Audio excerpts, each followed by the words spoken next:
Hi అండి, అందరికీ నమస్కారం అండి. నేను మీ మీనా అండి. ఈరోజు బెండకాయ వేపుడు. లేత బెండకాయలు తీసుకొని మనం చిన్నగా తరుక్కోవాలండి. ఈ సైజులో తరుక్కుంటే చాలండి. ఇలాగ కట్ చేసుకున్న తర్వాత మనం ఇందులోకి కారము అర్ధ స్పూన్ అండి, కాస్త అండి,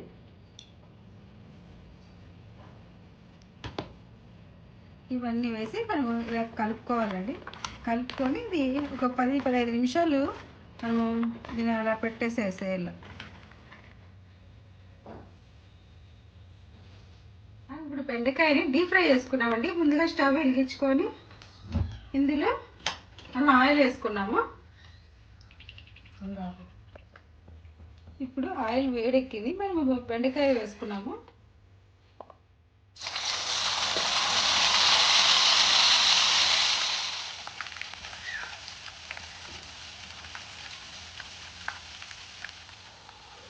ఇంకా రోస్ట్ అయిందండి, ఇంకా తీసేసుకున్నాము. అయిపోయిందండి. ఇంకా అన్నీ అన్నీ వేయించుకున్న తర్వాత తీసేసుకొని కరివేపాకు, అది జీడిపప్పు అండి,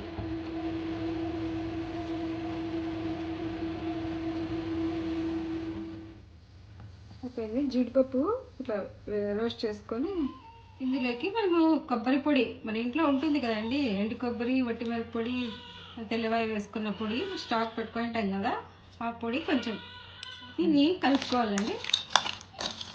ఎట్లా వాళ్ళైనా తింటారండి, పిల్లలు వద్దొద్దన్నా దీన్ని కావాలనిపిస్తుందండి.